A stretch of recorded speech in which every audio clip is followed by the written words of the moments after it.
EretsRadio.com.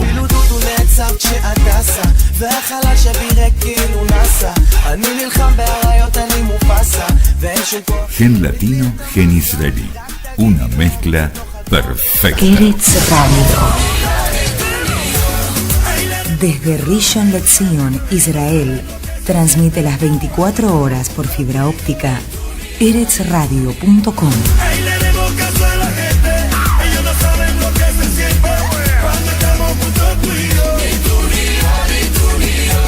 Gen latino, gen israelí, la mezcla perfecta.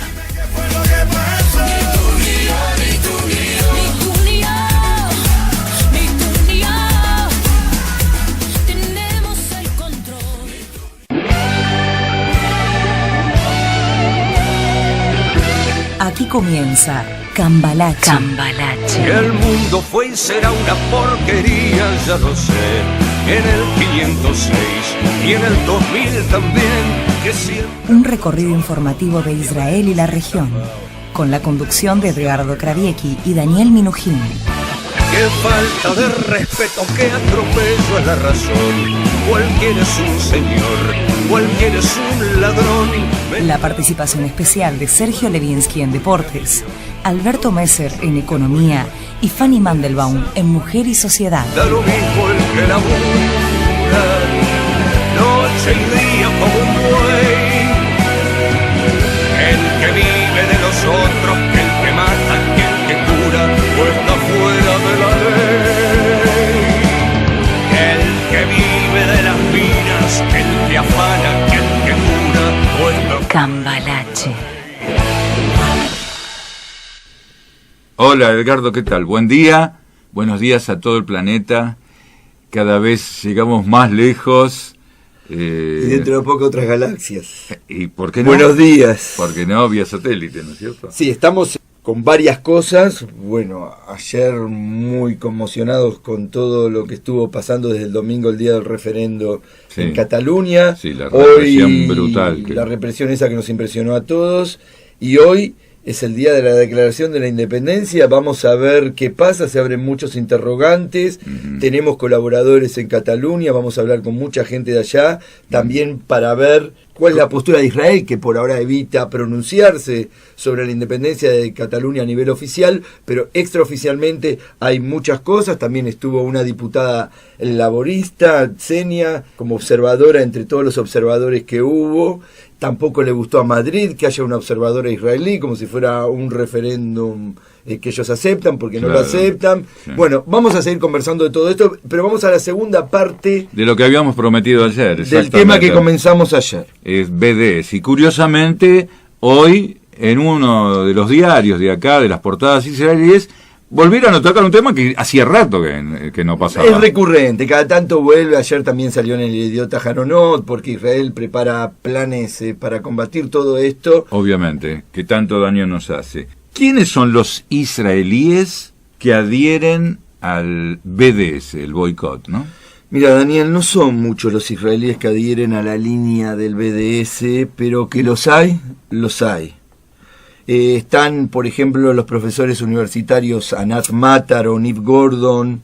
A veces podríamos poner en esta línea al histórico Uri Avneri de Gush Shalom o el rabino Arik Asherman, pero la lista se extiende sobre todo hasta Miko Peled. Miko Peled es el hijo del general Moti Peled, que es uno de los héroes nacionales de la Guerra de los 6 Días del 67 de Israel. Y otros personajes como Raquel Liora, que es una profesora de la universidad también, y últimamente hasta Ronnie Barkan, que es uno de los creadores del grupo israelí Boicot Desde Adentro, que junto a Ofer Neyman, Lee Rothschild y Kobe Snitz son los que convencieron en el 2011 a la actriz francesa Vanessa Paradis, que es conocida porque fue la mina de Johnny Depp, para que no visitara Israel. Todos ellos hablan con un discurso casi insólito en Israel, que nos suena raro hasta los que vivimos acá, de acusar a su propio país de practicar el apartheid, que generalmente lo que escuchamos que se dice de afuera y no entendemos cómo osan decir semejantes cosas. Bueno, también hay israelíes que usan el mismo discurso y no dejan pasar cada oportunidad posible para adherirse a los llamados a aislarse dentro de la comunidad internacional, como lo hace el BDS. Gran parte de todo el seguimiento de los israelíes que adhieren al BDS, es como decir la lista negra, si querés llamarlo de alguna manera, como algunos de los que nombramos acá, se realiza a través de un sitio que se llama Agrupación Académica de Monitoreo de la Libertad de Expresión, que está encabezada por el doctor Moti Keidar, que es un orientalista. ¿Qué otras actividades y voces relacionadas hay con esto desde Israel? Mira, hablaba antes también de Anat Matar, por ejemplo, que su colega, la lingüista Raquel Guiora, que recién mencioné, hicieron una petición demandando de la Unión Europea a que cancelara todos sus acuerdos comerciales con Israel. Esto fue en mayo del 2010, junto a la firma en la misma petición, por ejemplo, de Noam Chomsky. El libro, el escritor preferido de Chávez. No solamente, Noam Chomsky es una figura que más allá de sus ideas políticas, respetada en el mundo académico de todo el mundo, uno de los lingüistas más destacados de todos los tiempos. Entonces, hay que separar los tantos. Es decir, de Chomsky hasta Chávez puede hablar, pero también a nivel literario habla todo el mundo en todas las universidades del mundo. Es una figura muy respetada, y en una carta abierta que fue dirigida al Museo de Ciencias de Boston, condenando la decisión de esta institución de presentar una exhibición de invenciones israelíes que argumentaba que servía de propaganda para ocultar los crímenes de guerra de Israel, es decir, el mismo discurso del BDS en boca de israelíes. Los israelíes, ¿cuáles son los que están a la cabeza del boicot del BDS? Mira, fuera de las actividades del BDS con manifestaciones en la Unión Europea, uno de los puntos que mejor nos pueden mostrar a los cerebros de esta agrupación, bueno, son los que estuvimos nombrando recién. Es lo que acontece en los mitines más cerrados y en las universidades de Inglaterra y los Estados Unidos. Es decir, vos pensás que esto viene de lugares de Palestina, de los territorios ocupados, de Ramallah, de Gaza. No, universidades de Inglaterra y Estados Unidos las principales, y lo sorprendente que dentro de estos grupos la materia gris es israelí. ¿Qué pasa en Londres? Mira, en Londres se destaca la actividad de un tal Jeff Halper, que viaja seguido al Reino Unido y a los Estados Unidos a explicar la filosofía y las estrategias del BDS. Halper sostiene que ha terminado la opción de los dos estados por culpa de Israel, lo que hablamos siempre acá. O vamos hacia un estado binacional, o vamos a la fórmula de los dos estados, un estado palestino y un estado judío, Israel, al lado como vecinos, en paz, cuando se llega a un tratado. Él dice que se terminó esta opción por culpa de Israel. Siempre la culpa tiene Israel para el BDS, pero que no puede haber un estado binacional con apartheid. Es decir, el estado binacional lo dan por hecho. Entonces dice, nosotros somos los ocupantes y somos los únicos que podemos terminar con esta ocupación. Entonces, este profesor de antropología, Halper, que nació en Minnesota, en Estados Unidos, pero que tiene nacionalidad israelí porque hizo Aliyah, es un israelí que vive hace 43 años en Israel. Es decir, es más israelí que norteamericano. Llegó en 1973. Incluso participó en el 2010 en las flotillas a la Franja de Gaza. Durante años fue profesor de antropología en la Universidad Ben Gurión de Beersheba, en el sur del país, aquí. Él fue el que creó en 1997 la Comisión Israelí contra el Derrumbe de Casas Palestinas. Según Halper, desde 1967 fueron derribadas más de 18.000 casas de palestinos, y de este número solamente un 5% podría ser justificable por razones de seguridad, Daniel. Es decir, son casas de terroristas. Vos sabés que la política de Israel es que cada vez que hay un atentado se le destruye la casa a la familia o donde vivía el terrorista. También sostiene que parte de las casas derribadas estaban construidas en terrenos que eran propiedad de palestinos y no de israelíes. Este Halper milita directamente en el BDS, es decir, no es que lo dice desde afuera. Apoya el boicot académico a las universidades israelíes, y en el 2010 fue uno de los expositores de la Semana del Apartheid Israelí que se realizó en Glasgow, en Escocia. Es una semana que el BDS realiza cada año en diversas universidades europeas y estadounidenses, israelíes en las principales universidades. Y ahora, hay otros israelíes en lo que ellos llaman la Semana del Apartheid. Mirá, cuando fue en Estados Unidos estuvo el historiador Avi Schlein, por ejemplo. Schlein forma parte de una serie de académicos que cuestionaron la narrativa sionista, por ejemplo, en una corriente conocida en los 80 como Nueva Sociología Israelí, pero que con el tiempo fueron distanciándose entre sí. Hoy día está media desdibujada la Nueva Sociología Israelí. Estos eran todos los que hablaban del post-sionismo, no del post-sionismo, del post-sionismo. Entre los historiadores post-sionistas más conocidos, podemos destacar también a Benny Morris, que escribió muchísimos libros, y quizás es la figura central, o Ilan Papé. Háblame de Miko en los Estados Unidos. Bueno, antes lo nombramos un poco a Miko, pero es la gran paradoja de todo este panorama, ¿no? Miko Peled, porque es el hijo del general Mati Peled y nieto de uno de los firmantes de la independencia de Israel. Él anda con su Land Rover, su autito último modelo, con la kefía, todo así. A veces cada tanto le hacen algún reportaje en la televisión israelí porque es un personaje conocido. En el 2012 escribió un libro que se llamó, y que fue muy impactante, El hijo del general, viaje de un israelí por Palestina, donde cuenta que todo lo que le narraron desde chico es una mentira. Desde que llegó a San Diego, donde vive, en los Estados Unidos, ha dedicado toda su acción, toda su vida al BDS. Por eso te decía que es el más paradigmático de todos. Y bien israelí, a jornada completa. Y a todo lo que tiene que ver con el boicot a Israel. A eso se dedica. A desvelar la mentira israelí, como la llama él. Afirma Miko Peled, a quien quiera escucharle, que las leyes israelíes son racistas y que son de apartheid desde el día de su gestación. Dice sin tapujos que su misión en la vida es legitimar el boicot contra Israel y legitimar el debate antisionista. Sobre su padre, el general Mati Peled, héroe de la guerra del 67, dice que fue uno de los creadores de la organización terrorista más peligrosa del Oriente Medio, el Ejército de Israel. Y sobre Eisenkot, este que ahora es el actual jefe del ejército israelí, dice que es un criminal de guerra que debe ser juzgado ante un tribunal internacional por genocidio. No lo dice ningún palestino, lo dice Miko Peled.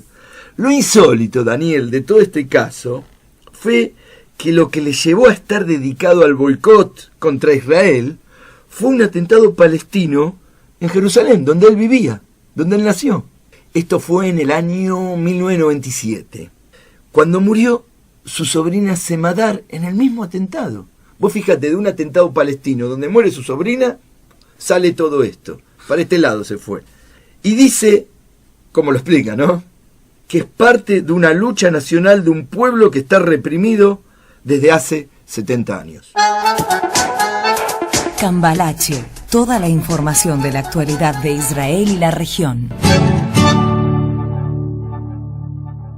Estamos aquí con Andy Faur, nacido en Buenos Aires, que está en Israel desde el año 93, es rabino laico humanista, está en el Instituto Internacional para el Judaísmo Laico Humanista, Tmurat Israel. ¿Cómo estás, Andy? Buenos días. Muy bien, Edgardo, buenos días. Un placer hablar contigo y con Cambalache.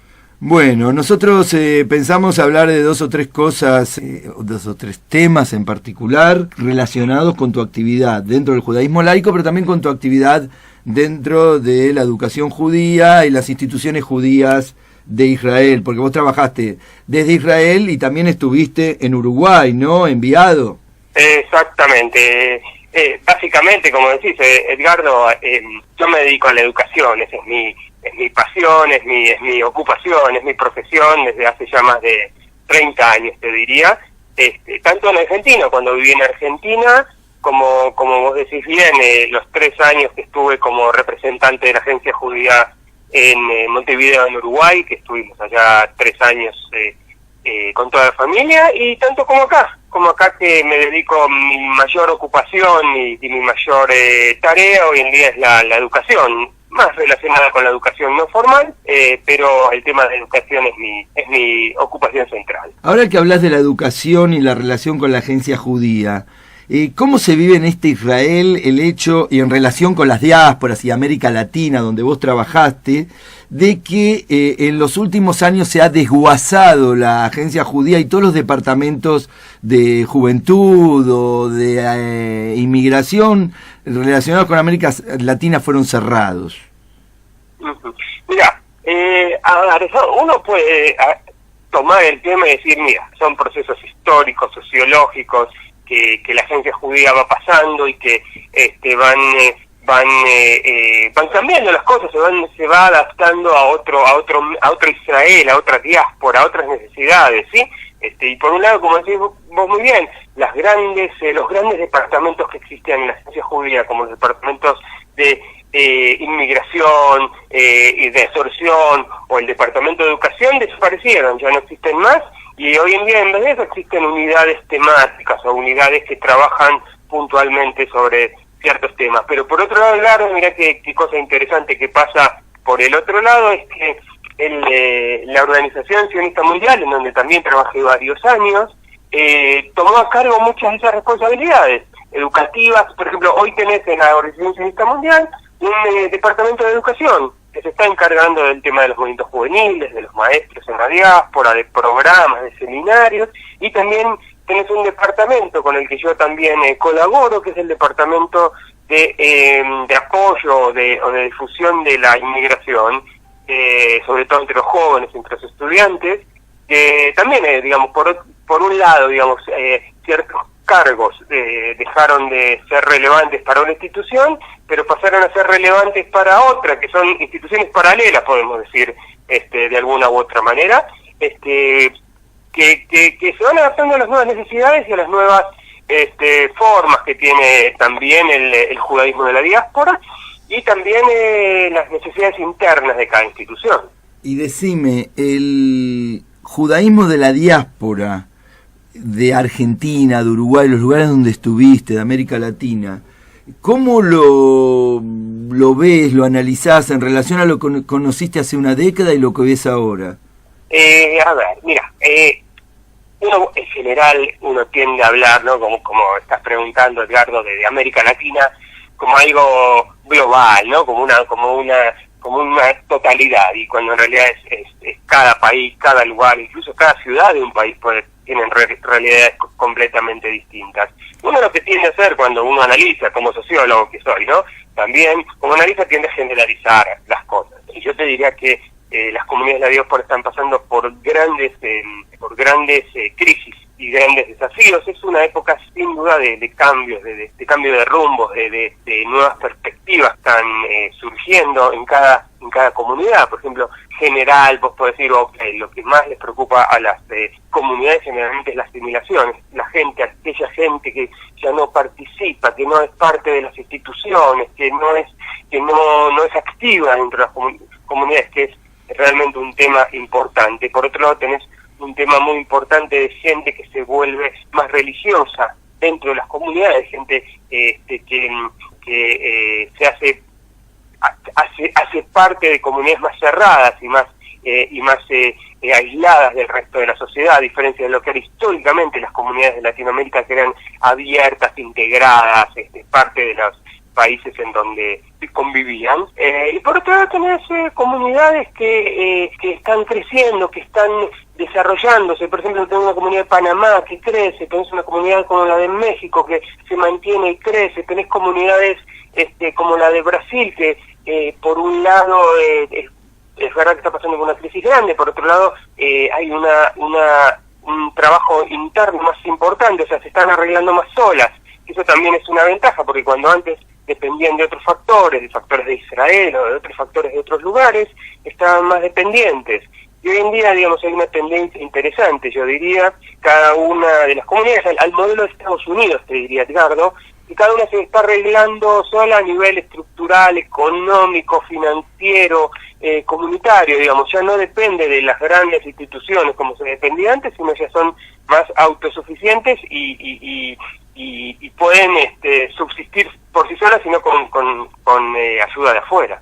Claro, ya ahora te lo pregunto también como rabino, desde el judaísmo laico, con la forma de ver de ustedes la vida judía.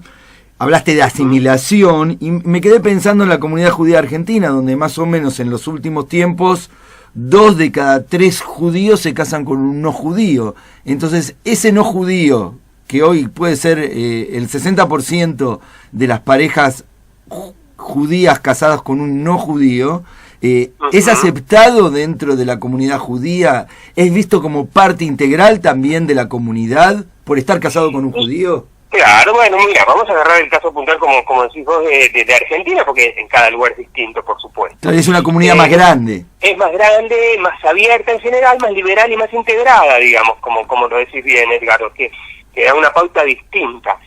Mira, así, como lo veo yo desde el punto de vista laico y humanista, digamos, obviamente el casamiento de personas judías con no judías es un tema sociológico, demográfico, que es muy difícil de cambiar, ¿sí? Son tendencias demográficas que se van dando a través del tiempo y que realmente es muy difícil de cambiar. O sea, con un poquito de educación, un poquito de esto, un poquito de esto, se puede llegar a modificar, pero en muy pequeña medida, estas grandes tendencias, ¿sí? Entonces, las comunidades se enfrentan con eso. Entonces vos decís, las comunidades más ortodoxas, más cerradas, digamos, no aceptan estos casamientos, ¿sí? No aceptan esta mezcla y dicen, no, aquí no se puede. Y desde su punto de vista, es coherente y es correcto, digamos, es así como funcionan y no se les puede decir, no, tienen que cambiar. Por otro lado, tenés comunidades más abiertas, como las comunidades conservadoras o reformistas, ¿sí? Que dan cierta respuesta a estas parejas, las llamamos mixtas, ¿sí? Para los efectos nuestros, que le dan otras respuestas, le dan respuestas más abiertas o les ofrecen convertirse de acuerdo a sus parámetros. Nosotros como judíos laicos ofrecemos otra alternativa, una alternativa que le llamamos cultural, ¿sí? En donde aquella persona que se define, o sea, ya sea por padre o por madre judía, se define como judío o quiere ser parte de la cultura judía, será bienvenida, ¿sí? O sea, en ese sentido somos más abiertos todavía, ya que le damos a cantidad de judíos que se definen a sí mismos como laicos o humanistas, o aquellos que por alguna u otra razón se casaron con personas no judías, abrirles una puerta a la cultura judía, sin que tenga que convertirse, sin que tenga que hacer ningún proceso más allá de participar, de activar, de ser parte de una comunidad, ¿sí? Que los acepta y que los acoge y que los abraza y que quiere que sean parte, ¿sí? Siempre nosotros decimos, nosotros al aceptar una pareja mixta, ganamos 2 judíos y no perdemos 1. Y ese es nuestro moto muchas veces, que realmente a veces funciona. Muchas parejas mixtas se alejan automáticamente de las comunidades, ¿sí? Porque dicen, no, igual no me van a aceptar, igual no me van a querer, sí, como pasa en algunos colegios incluso, cuando la opción, por lo menos como la vemos nosotros, es abrir nuestras puertas a la gente que quiera, por supuesto, sin obligar y sin una familia decidió ya no quiere participar, y bueno, es una decisión propia, pero si quiere participar, nosotros proponemos abrir puertas en ese sentido. Andy, vamos a un tema musical y continuamos conversando contigo sobre el judaísmo laico, sobre las festividades y todo tu quehacer. Con gusto.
Estás escuchando Cambalache por eretsradio.com.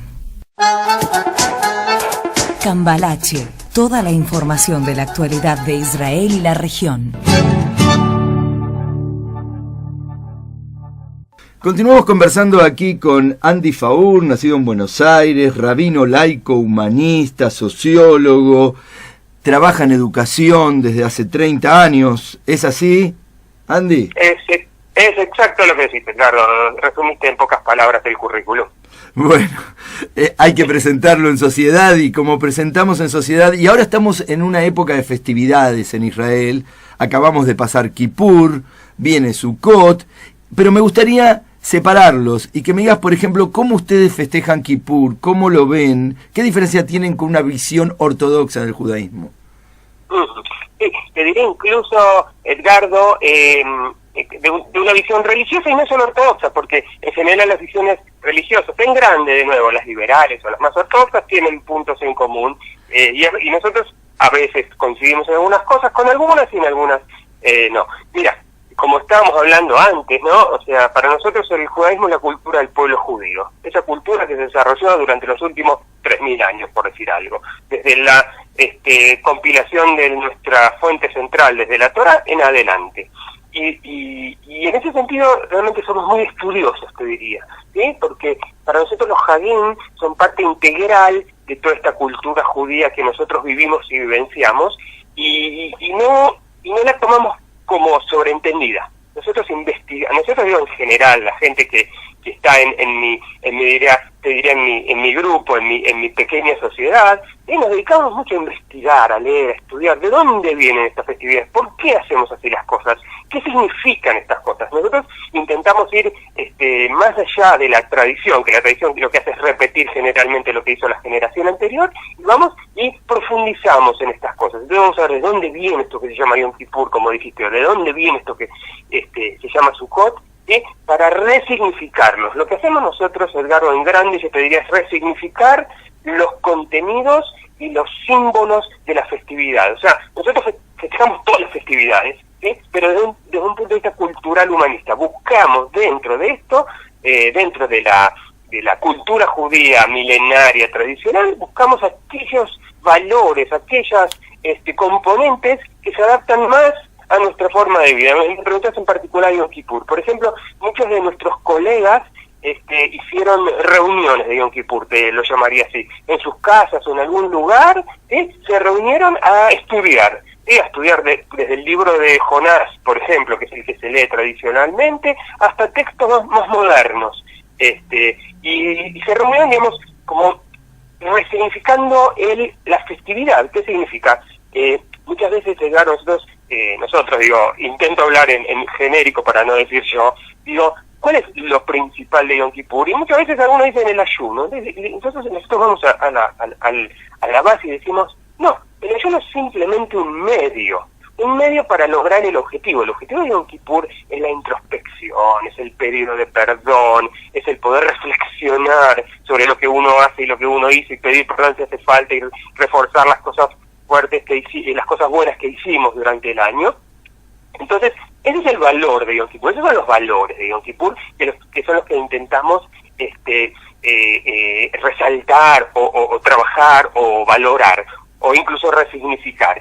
Si alguien ayuna o no, la verdad que no me es relevante, porque si el medio ese le sirve para llegar al objetivo, al fin, digamos, está perfecto, pero si no le sirve, entonces hay que buscar otros medios. Ese medio puede ser, como dijimos, el estudio, la reunión. Si a alguno rezar le sirve, también será bienvenido. Nosotros no aceptamos, nosotros por definición no rezamos, ¿está bien? O muchos de mis colegas tampoco ayunamos, ¿está bien? Pero nosotros hacemos Yom Kippur, hacemos un Yom Kippur en el sentido más humanista y más cultural. Incluso, yo te diría, dado que a nivel de latinoamericanos, Edgardo, o de hispanoparlantes, no tenemos una comunidad todavía. Tenemos una comunidad virtual con mi colega y socio y amigo Efraín Sadov.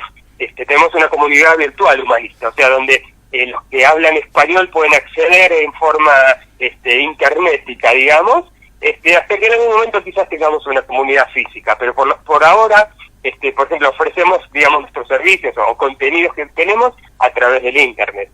Y vos pusiste mucho el acento en resignificar.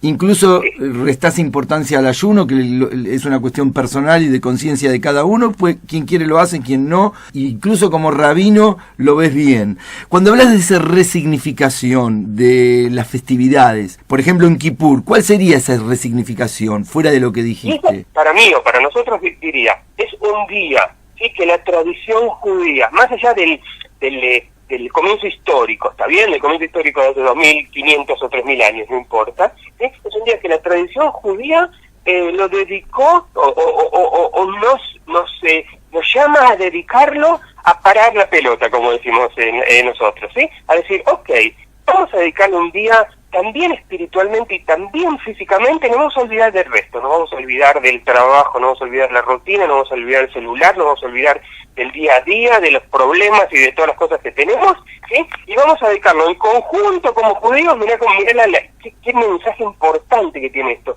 Todos como judíos, como pueblo, como colectivo, ¿sí?, a una reflexión colectiva, a ver si las cosas si hicimos bien las cosas, si hicimos mal las cosas, ¿ves?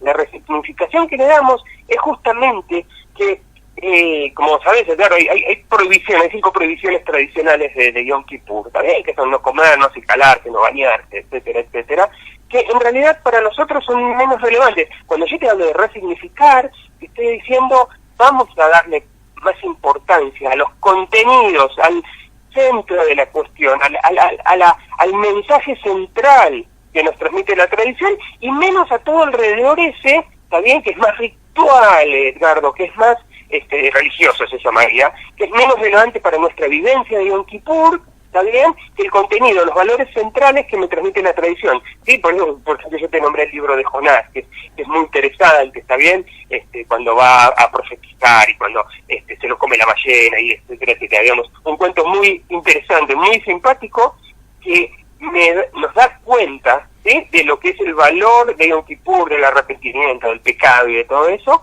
desde un punto de vista tradicional. Entonces, cuando decimos resignificar en general, decimos, ok, tomamos lo que recibimos de la tradición y lo adaptamos a nuestra forma de vida y nuestras creencias. Eso sería resignificar en el sentido grande de la palabra. ¿Y Sukkot, por ejemplo, cómo lo resignificarías? Mira, Sukkot es una de las festividades más lindas. Por ejemplo, tenemos la Sukkah, ¿no?, las cabañas, que son lo simbólico, ¿está bien? Pero mirá qué interesante, desde nuestro punto de vista es una fiesta tremendamente humanista. ¿Por qué? Porque la Sukkah nos iguala a todos. Ese es el sentido, mira, de Sukkot. Nos iguala a todos, ricos y pobres, altos y bajos, como se dicen, orientales y occidentales, lo que sea, ¿sí?, nos iguala a todos a vivir una vida modesta. ¿Está bien? Por lo menos una semana, te diría. Por lo menos una semana somos todos iguales. O sea, estamos todos a la intemperie, estamos todos a merced de la naturaleza, de los fenómenos de la naturaleza, porque si llueve hay que estar en la Sukkah también, y si hace calor también hay que estar, digamos. En ese sentido nos iguala. La Sukkah también nos da la posibilidad, ¿sí? Hay un concepto que está difícil de traducir, Edgardo, si lo conseguís, decime, que es ushpizim, que sería hospedar, ¿no? Pero no sé cómo sería la traducción, ¿sí?, de traer invitados a la Sukkah. Todo el mundo está invitado. Desde este punto de vista yo creo que podemos invitar, digamos, a todo el mundo, judíos y no judíos, amigos y no amigos, digamos, como que me da la oportunidad de abrirme al resto de la sociedad, ¿sí?, y de transmitir ciertos valores, más allá de todos los valores que Sukkot tiene, que están relacionados con la naturaleza y con la agricultura, porque la mayor parte de nuestras festividades en el calendario judío tiene una relación directa con la naturaleza, el contacto del ser humano con la tierra, el contacto del ser humano con el otro, que realmente son lindos. Y lo que te decía, o sea, hay también un mensaje ecológico por un lado, un mensaje de justicia social por otro, ¿sí?, un mensaje de hermandad, lo llamaría por otro. O sea, todo eso nos transmite Sukkot. Todo eso es lo que a nosotros nos gusta resaltar de esta festividad, más allá del ritual o del rezo que se hace tradicionalmente. ¿Y cómo pensás que el resto de los judíos de Israel, ortodoxos o religiosos de distintas corrientes, los ven a ustedes con una forma tan abierta de valorar al judaísmo o echándole una luz tan novedosa como lo que estás contando?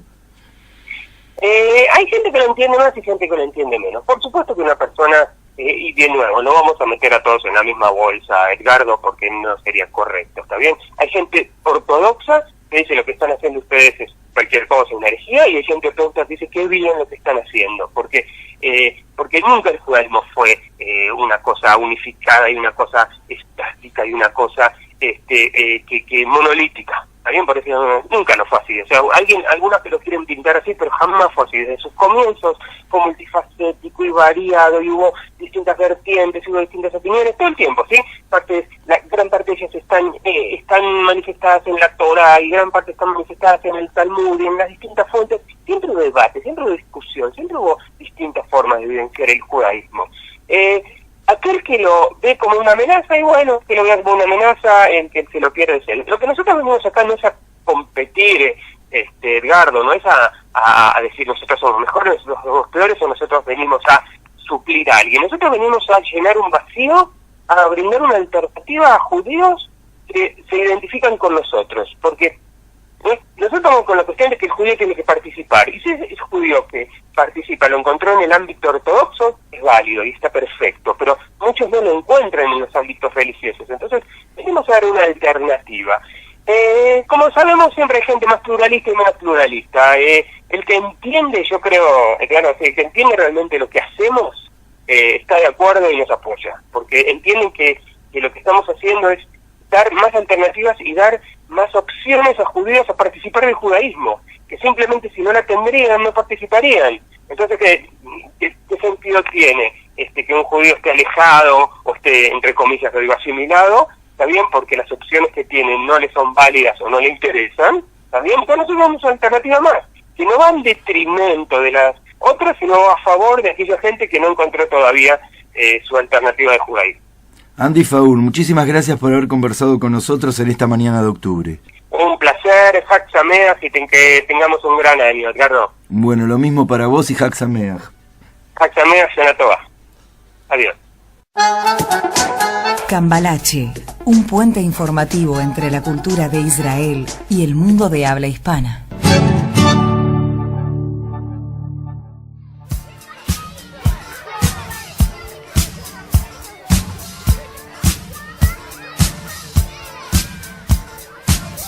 Queremos educarnos,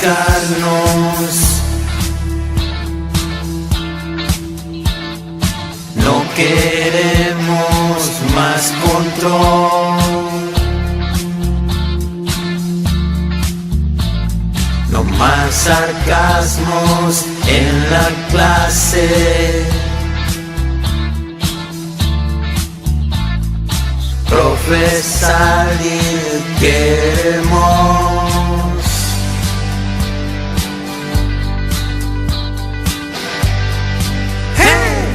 profesar y queremos. No queremos ser otro ladrillo en el muro. No queremos ser otro ladrillo en el muro. No queremos educarnos.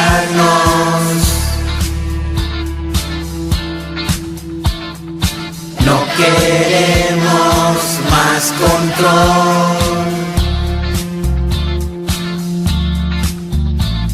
No más sarcasmos en la clase. Profesar y queremos.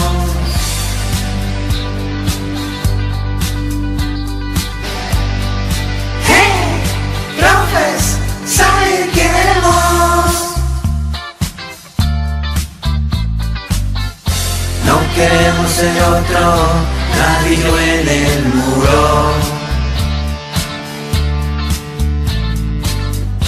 No queremos ser otro ladrillo en el muro.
Cambalache. Cambalache, un puente informativo entre la cultura de Israel y el mundo de habla hispana. Que el mundo fue y será una porquería, ya lo sé. En el 510 y en el 2000 también, que siempre ha habido chorros, maquiavelos y estafados, contentos y amargados, valores y doble, pero que el siglo XX es un despliegue de maldad insolente, ya no hay quien lo niegue. Vivimos revolcados en un merengue y en un mismo lodo, todos manoseados.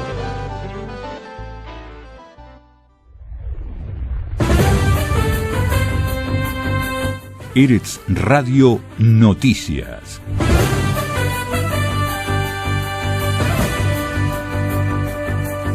Todo el tiempo informando en tu idioma.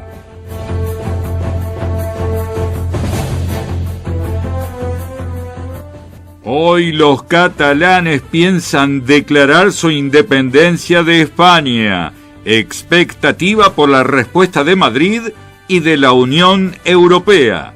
Los ancianos en Israel en una situación muy precaria, según el informe del Contralor del Estado. Llaman a luchar desde Israel contra el BDS. Estados Unidos revela una compra secreta de armas de Egipto a Corea del Norte. El FBI reabre el caso de Ana Frank. ¿Quién fue el que la delató?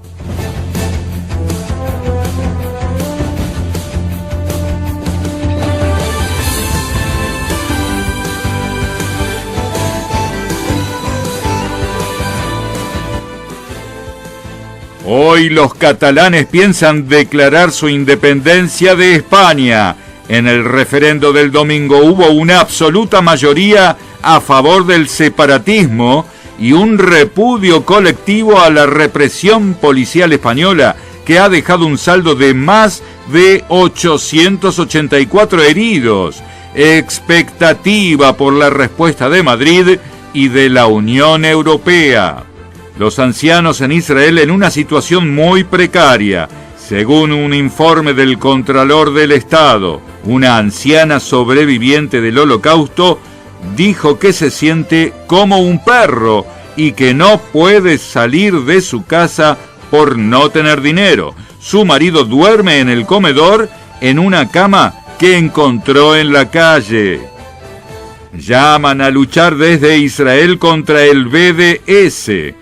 En la cultura, en la academia y en los productos Made in Israel, el BDS intenta ponerle palos en la rueda a la existencia del Estado de Israel. Estados Unidos revela una compra secreta de armas de Egipto a Corea del Norte. La inteligencia estadounidense frustró un negocio millonario al abordar un barco con bandera de Camboya en el que había 30.000 misiles contratanques. Es el armamento más importante que le confiscamos a Corea del Norte, sostuvieron. El FBI reabre el caso de Ana Frank. ¿Quién fue el que la delató?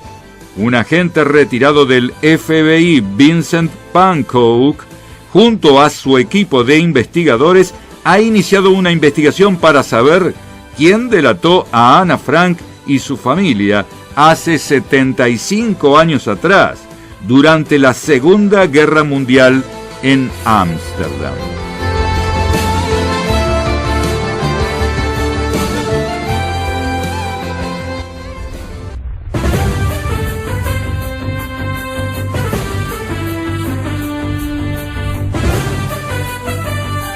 Hasta aquí, Eretz Radio Noticias.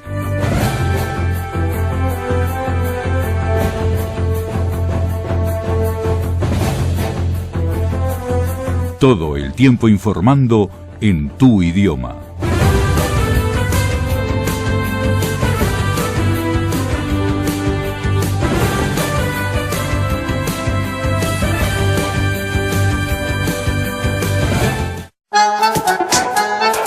Cambalache, toda la información de la actualidad de Israel y la región.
Estás escuchando Cambalache por eretsradio.com.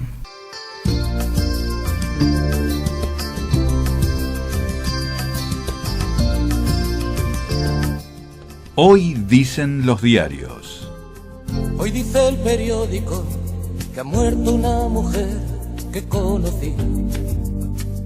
Ynet, el portal de Yediot Aharonot, en su principal titular de tapa, salvó a su esposa en Las Vegas, me agarró, corrió y lo mataron. Estados Unidos enlutado por las víctimas de la matanza más grande de su historia, en la cual fueron asesinadas 58 personas y otros 515 salieron heridos, nos cuenta en la bajada el Ynet. Anoche se publicaron los primeros nombres de víctimas y héroes, entre ellos Sani, que salvó a su esposa antes de que le alcanzaran los disparos. Quise que todos sepan qué bueno era él. Denise, de 50 años, nos cuentan que también murió en los brazos de su marido. Otros titulares de Ynet: los discapacitados en un piquete tapan la entrada al puerto de Ashdod. Se generó un atasco de 100 camiones en la entrada al puerto. Miles de choferes tocaban bocinas y dicen: hasta ahora estuvimos apoyándoles en su causa, ahora nos tapan nuestro sustento. Israel Hayom, el diario de mayor difusión en Israel, cercano al gobierno, dice: con armas automáticas desde el piso 32. La matanza de Las Vegas ocupa todos los titulares principales de los distintos diarios de Israel, y se preguntan qué causó que Stephen Paddock saliera en una mortífera matanza, asesinando a por lo menos 58 personas desde su habitación en el Mandalay Bayot y herir a más de 500. 10 rifles automáticos fueron encontrados en su habitación, nos cuentan, y el ISIS proclamó su responsabilidad y afirmó que Paddock se había convertido al Islam, pero las autoridades policiales eran escépticas al respecto. Y se preguntan, por último, ¿por qué todo esto? Otro titular de Israel Hayom: el jefe del Mossad: trabajamos con ahínco en países enemigos. El primer ministro repartió condecoraciones. Le hacemos la venia a los agentes del Mossad. Caída de Monarch, otro titular sobre la compañía de aviación que quebró. ¿Qué hacer con los pasajes? Y nos dicen que pueden dar una guía por el cese de sus actividades. ¿Qué tal, Daniel? ¿Cómo estás? Bien, muy bien, disfrutando del programa. La verdad que estuvo muy bueno, muy interesante lo de Andy. Y bueno, y quiero aprovechar este espacio también para recordarle a nuestra audiencia que mañana, miércoles, es el último programa de la semana, es decir, y retornamos, si Dios quiere, el día domingo, como siempre, de 7 a 8, con las repeticiones. También quiero decirles que vamos a enviar o hacer una repetición más de las que estamos acostumbrados, ¿no es cierto? Que son de 7 a 8 horario de Argentina, o 13 a 14 de acá, y 23 horas. Vamos a hacer una repetición más a las 10 de la mañana, de 10 a 11, ¿no es cierto?, del horario de Israel.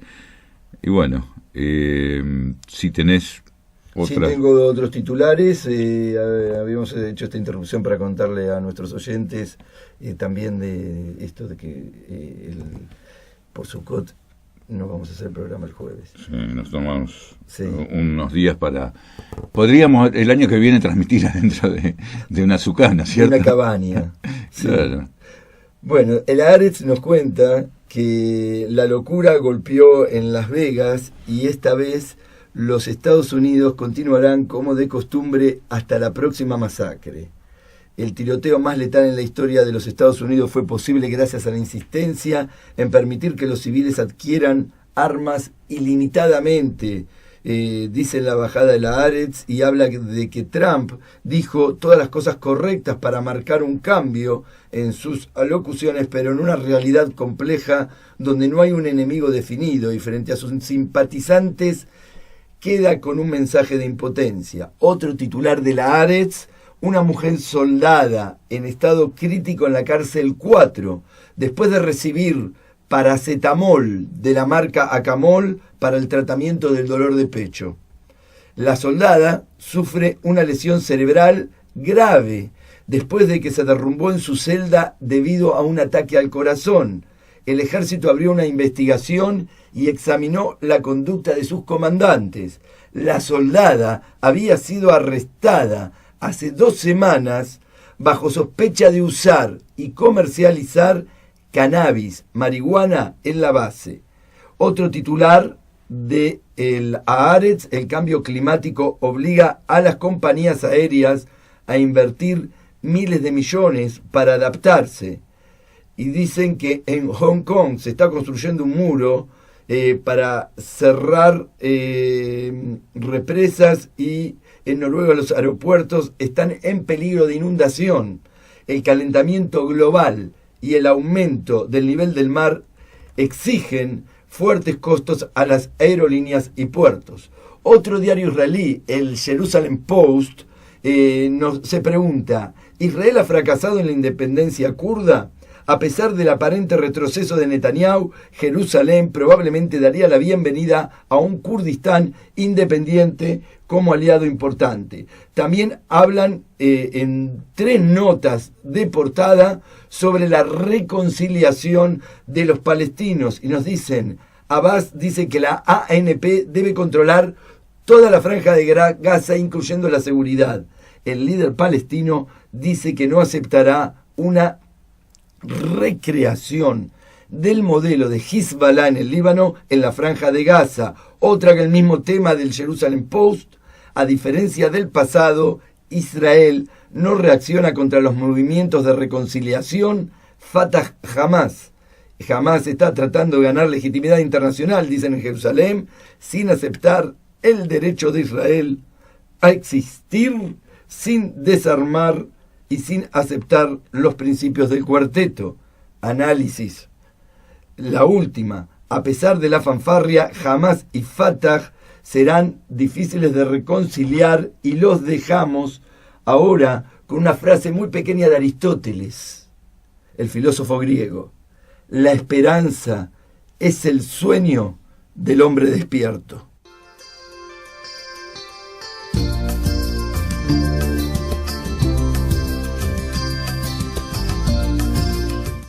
Hasta aquí fue Hoy Dicen los Diarios.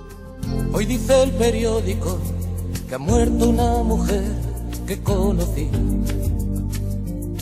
que ha perdido en su campo el Athletic y que ha amanecido nevando en París.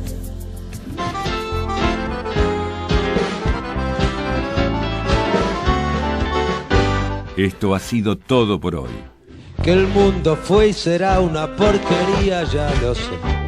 Mañana, de 7 a 8, Y en el 2000 también, que siempre nos volveremos a encontrar Maquiavelo sienta en Cambalache por eresradio.com. pero que el siglo XX es un despliegue de maldad insolente, ya no hay quien lo niegue. Vivimos revolcados en un merengue y en un mismo lodo todos manoseados. Cambalache.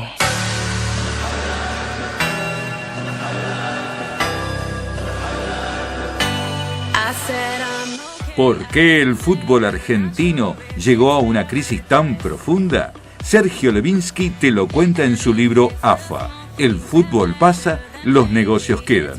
La historia de la relación entre la AFA y los gobiernos de turno, desde 1871 hasta hoy. Lo podés conseguir escribiendo a sergiole@gmail.com.